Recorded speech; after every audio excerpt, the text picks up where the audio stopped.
Stock magic Telugu శ్రోతలకు స్వాగతం. నిన్న మన మార్కెట్లు కాస్త కరెక్షన్ కి గురై 172 పాయింట్లు నిఫ్టీ అయితే తగ్గింది. 22,475లో నిఫ్టీ క్లోజ్ అయింది. అలాగే బ్యాంక్ నిఫ్టీ 307 పాయింట్లు తగ్గి 48,923లో క్లోజ్ అయింది. అయితే యుఎస్ మార్కెట్స్ అయితే మాత్రం రాత్రి పాజిటివ్ గా ట్రేడ్ అయినాయి. 1% అబోనే క్లోజ్ అయినాయి.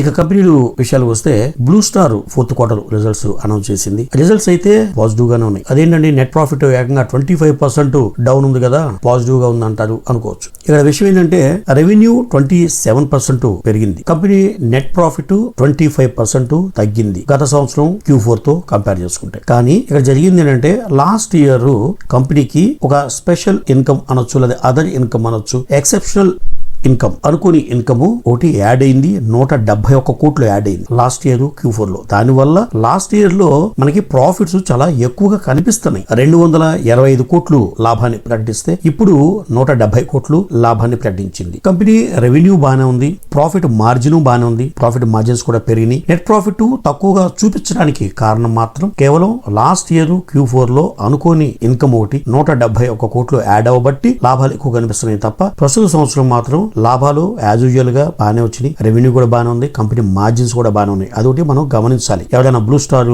షేర్లు ఉంటే అమ్మేసుకుందాం, కంపెనీ పెర్ఫార్మెన్స్ బాగోలేదు అనుకోకర్లేదు. అది నేను చెప్పదలుచుకుంది. అయితే కంపెనీ ప్రతి ఈక్విటీ షేర్ కి ₹7 డివిడెండ్ కూడా డిక్లేర్ చేసింది. అది ఎప్పుడు ఇస్తారు, క్లోజింగ్ రేట్ ఏంటి అన్నది కంపెనీ తర్వాత అనౌన్స్ చేస్తుంది. అయితే నిన్న స్టాక్ 5% ఇంట్రాడేలో తగ్గింది. తర్వాత కాస్త కోలుకుని ₹1,451 దగ్గర క్లోజ్ అయింది blue star. Godrej industries already మన వీడియోలో చెప్పాను. గోద్రేజ్ ఇండస్ట్రీస్ వాళ్ళు ఎవరైతే కంపెనీ ఫౌండర్స్ స్టార్టింగ్ లో ఉన్నారో వాళ్ళ యొక్క మనవరాళ్ళు ఇప్పుడు కంపెనీని ఆపరేట్ చేస్తున్నారు. వాళ్ళు లిస్టెడ్ కంపెనీస్ అన్ని కూడా కొంతమంది పంచుకున్నారు. అన్లిస్టెడ్ కంపెనీస్ అండ్ బాంబే లో ఉన్న ల్యాండ్ వేరే వాళ్ళకి ఇవ్వడం జరిగింది. అవి నేను క్లియర్ గా మన వీడియోలో చెప్పాను. ఎవరైనా ఈ గోద్రేజ్ ఇండస్ట్రీస్ సంబంధించి ఇన్ఫర్మేషన్ కావాలంటే ఆ వీడియో ఒకసారి చూడండి. అయితే ఈ యొక్క డివైడ్ అవటం వల్ల మార్కెట్ అయితే నెగిటివ్ గా తీసుకుంది. మొన్న ఒక 7% డౌన్ అయితే నిన్న ఒక 3% డౌన్ అయింది గోద్రేజ్ ఇండస్ట్రీస్. ప్రస్తుతం ₹866లో క్లోజ్ అయింది గోద్రేజ్ ఇండస్ట్రీస్. ఇక అదానీ ఎంటర్ప్రైజెస్ కూడా ఇదేనండి. యాక్చువల్ గా నెట్ ప్రాఫిట్ బాగా తగ్గింది అని చెప్పేసి సెల్లింగ్ ప్రెషర్ ఎక్కువైంది. వాస్తవానికి నిజంగా ఇది కూడా అంతే. ఇందాక చెప్పినట్టుగా కంపెనీ పెర్ఫార్మెన్స్ లో గానీ రెవెన్యూ విషయంలో గానీ ప్రాబ్లం ఏం లేదు. అయితే మార్జిన్స్ మాత్రం లాస్ట్ ఇయర్ తో కంపేర్ చేసుకుంటే కాస్త తగ్గినాయి. అదొక్కటి మైనస్ గా చెప్పుకోవాలి. అయితే నెట్ ప్రాఫిట్ ఎంతగా తగ్గడానికి మాత్రం కంపెనీ వన్ టైం లాస్ అంటే airport duties and commercial mining ఈ లాసెస్ కొంత జరిగినాయి. అది సింగిల్ టైం వచ్చే నష్టం మాటికి ఫ్రీక్వెంట్ గా కంపెనీలో రావు కాబట్టి మనం దాన్ని అంత సీరియస్ గా పట్టించుకోవాల్సిన అవసరం లేదు అని నా పర్సనల్ ఉద్దేశం. ఎందుకంటే కంపెనీ Q4 లో రెవెన్యూ 0.8% పెరిగింది. నెట్ ప్రాఫిట్ 38% డౌన్ అయినట్టుగా కంపెనీ డిక్లేర్ చేసింది. ఎందుకంటే గత సంవత్సరం 723 కోట్లు లాభాన్ని ప్రకటిస్తే ప్రస్తుత సంవత్సరం Q4 లో 451 కోట్లు లాభాన్ని ప్రకటించింది. ఆ లాభం తగ్గడం అనేది airport duties, commercial mining losses, అది వన్ టైం లాస్. ఇప్పుడు మనం వెహికల్ డ్రైవ్ చేసుకుంటా వెళ్తున్నప్పుడు ఏదో కారణం చేత పోలీసు సిగ్నల్ దగ్గర ఒక ఫైన్ వేసేది అనుకోండి. అది మనం ఎక్స్పెండిచర్ లో లెక్కేసుకోలేం కదా. డైలీ లెక్కేసుకోవాల్సింది ఆ పెట్రోల్, బండి మెయింటెనెన్స్ అనేది ఒకటే మనం లెక్కేసుకోవాలి. అప్పుడప్పుడు పడే చలనాలు అనేది అది ఒక రెగ్యులర్ ఎక్స్పెండిచర్ గా మనం కన్సిడర్ చేయలేము. అదే విధంగా ఒక ఇండస్ట్రీ కూడా వన్ టైం లాస్ ని అనుకోకుండా వచ్చే GST ట్యాక్సెస్, అది ఇంకేదన్నా యాక్సిడెంటల్ గా ఇండస్ట్రీలో ఫ్యాక్టరీస్ జరిగేదాన్ని మనము కంపెనీ యొక్క రెగ్యులర్ ఇన్కమ్ లో లేదా రెగ్యులర్ గా వచ్చే నష్టాల్లో మనం పరిగణించకూడదు. సో ఇది మనం అదానీ ఎంటర్ప్రైజ్ విషయంలో అర్థం చేసుకోవాలి. ప్రస్తుతం నిన్న కూడా ఒక 2% తగ్గి ₹2,990లో క్లోజ్ అయింది అదానీ ఎంటర్ప్రైజెస్. ఇక కోల్ ఇండియా విషయానికి వస్తే కోల్ ఇండియా కూడా చాలా మంచి రిజల్ట్స్ ని పోస్ట్ చేసింది. రెవెన్యూ 2% తగ్గింది, అయినప్పటికీ నెట్ ప్రాఫిట్ 26% పెరిగింది. ఇది ఒక ఎక్సలెంట్ రిజల్ట్ అని చెప్పుకోవాలి. అంతేకాదు అన్నిటికంటే ముఖ్యమైనది కంపెనీ యొక్క మార్జిన్స్ పెరిగినాయి. ఇది చాలా ఇంపార్టెంట్. గతంలో 24.5% ప్రాఫిట్ మార్జిన్ ఉంటే ఇప్పుడు 30.3 మార్జిన్స్ పెరిగినాయి కంపెనీకి. అంతేకాకుండా ప్రతి ఈక్విటీ షేర్ కి ₹5 డివిడెండ్ ని ప్రకటించింది కోల్ ఇండియా.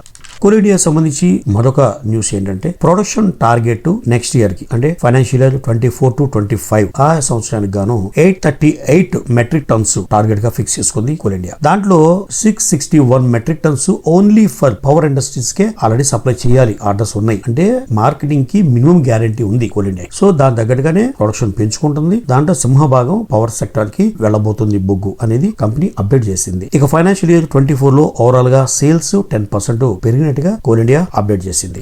నిన్నైతే స్టాక్ 5% పెరిగి 476 రూపాయలు క్లోజ్ అయింది కోల్ ఇండియా. ఇక next company IT solution company Coforge. ఈ కంపెనీ ఫోర్త్ క్వార్టర్ లో రెవెన్యూ 8.7% పెరిగింది, నెట్ ప్రాఫిట్ 95% పెరిగింది. అంటే ఈ రిజల్ట్స్ పరంగా చూస్తే మంచి రిజల్ట్స్ పోస్ట్ చేసింది. కానీ స్టాక్ నిన్న 10% డౌన్ అయింది. ఎందుకు అలా అంటే కంపెనీ ఇప్పుడు ఓకే పెర్ఫార్మెన్స్ ఉంది, బట్ నెక్స్ట్ ఇయర్ కి గైడెన్స్, ఆ ప్రొజెక్షన్, ఆ రూట్ మ్యాప్ ప్రాపర్ గా కంపెనీ ఇవ్వాల. అంటే ఇదే లాభాలు సస్టైన్ అవుతాయి, కంటిన్యూ ఉంటది అనేది కంపెనీ యొక్క గైడెన్స్ లో ఎక్కడ కనిపించాల. సో దాన్ని మార్కెట్ నెగిటివ్ గా తీసుకుంది. అంతేకాకుండా గ్లోబల్ బ్రోకరేజ్ సంస్థ జెఫ్రీస్ అండర్ పెర్ఫార్మెన్స్ రేటింగ్ ఇచ్చి 4,290 రూపాయలకి టార్గెట్ ని తగ్గించింది. ఎందుకంటే మార్కెట్ లో 10% పడిన తర్వాతే 4,485 రూపాయల దాకా షేర్ ఉంటే జెఫ్రీస్ 4,290 రూపాయల వరకు తగ్గే అవకాశం ఉందని వాళ్ళు టార్గెట్ ప్రైస్ ని ఫిక్స్ చేశారు. సో అది ఒక మార్కెట్ సెంటిమెంట్ దెబ్బతింటానికి కారణం. కంపెనీ మాత్రం ప్రతి ఈక్విటీ షేర్ కి 19 రూపాయలు డివిడెండ్ కూడా డిక్లేర్ చేసింది. ఇక కంపెనీ ఇంకొక అప్డేషన్ ఏంటంటే సిగ్నిటీ టెక్నాలజీస్ అనే కంపెనీలో 54% స్టేక్ ని కొనుగోలు చేయబోతుంది. ఒక్కొక్క షేరు 1,415 రూపాయల చొప్పున కొనబోతున్నట్టుగా కంపెనీ అప్డేట్ చేసింది. ఈ కొనుగోలు ట్రాన్సాక్షన్స్, ఈ మొత్తం వ్యవహారం అంతా కూడా ఫైనాన్షియల్ ఇయర్ 25 లో సెకండ్ క్వార్టర్ లో కంప్లీట్ అయ్యే అవకాశం ఉంది అని కంపెనీ అప్డేట్ చేసింది. కోఫోర్జ్ ప్రస్తుతం 10% తగ్గిన తర్వాత 4,485 రూపాయలు క్లోజ్ అయింది కోఫోర్జ్.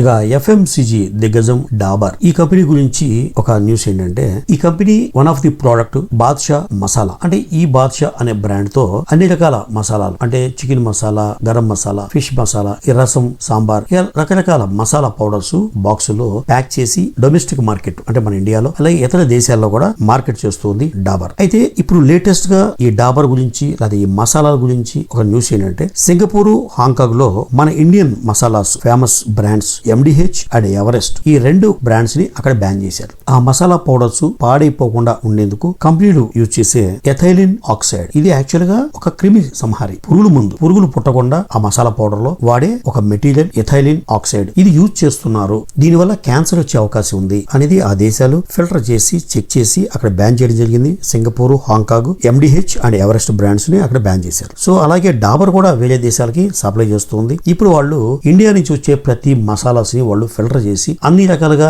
ఓకే అనుకుంటేనే వాళ్ళ దేశంలో అమ్మడానికి అనుమతులు లభిస్తుంది, లేదంటే దాన్ని తిప్పి కొడతాం స్టార్ట్ అయ్యి. సో ఈ సందర్భంగా డాబర్ ఏం చెప్తుంది అంటే మేము కూడా ఎథైలిన్ ఆక్సైడ్ ఖచ్చితంగా యూజ్ చేస్తాము అని చెప్తుంది, కానీ ఇండియన్ మార్కెట్ లో మేము యూజ్ చేయట్లేదు అని చెప్తుంది డాబర్. ఎక్స్పోర్ట్ ప్రోడక్ట్ లో ఖచ్చితంగా మేము ఎథైలిన్ ఆక్సైడ్ ని స్ప్రే చేయడం జరుగుద్ది, అది కూడా సేఫ్టీ మెజర్ ని కన్సిడర్ చేస్తూ మన ఇండియాలో స్పైస్ బోర్డు ఈ ఎక్స్పోర్ట్స్ కి ఎటువంటి రూల్స్ అండ్ రెగ్యులేషన్స్ ఉన్నాయో వాటిని ఫాలో అవుతూ ఎంతవరకు ఈ ఇథైలిన్ ఆక్సైడ్ ని స్ప్రే చేయాలో అంతవరకు మేము యూజ్ చేస్తున్నాము అని చెప్తుంది డాబర్. కానీ ఇండియాలో మాత్రం మేము యూజ్ చేయట్లేదు అని చెప్తుంది. అది ఎంతవరకు నిజం అనేది తెలియదు. సో దీన్ని మార్కెట్ ఎలా కన్సిడర్ చేస్తుందో తెలియదు. నిన్న మాత్రం డాబర్ ఇండియా పెద్ద నెగిటివ్ గా ఇదేం ట్రేడ్ కాలేదు. ఇక కంపెనీ సంబంధించిన Q4 విషయానికి వస్తే నెట్ ప్రాఫిట్ 16.5% పెరిగింది. ₹2.75 ప్రతి ఈక్విటీ షేర్ కి డివిడెండ్ కూడా ప్రకటించింది డాబర్. ఇక రెవెన్యూ 5% పెరిగింది Q4 లో. నిన్న ఇంట్రాడే లో అయితే ఒక 2% డౌన్ అయింది, మళ్ళీ తర్వాత కాస్త కవర్ అయ్యి 0.8% ఓపెన్ ప్రైస్ తో కంపేర్ చేసుకుంటే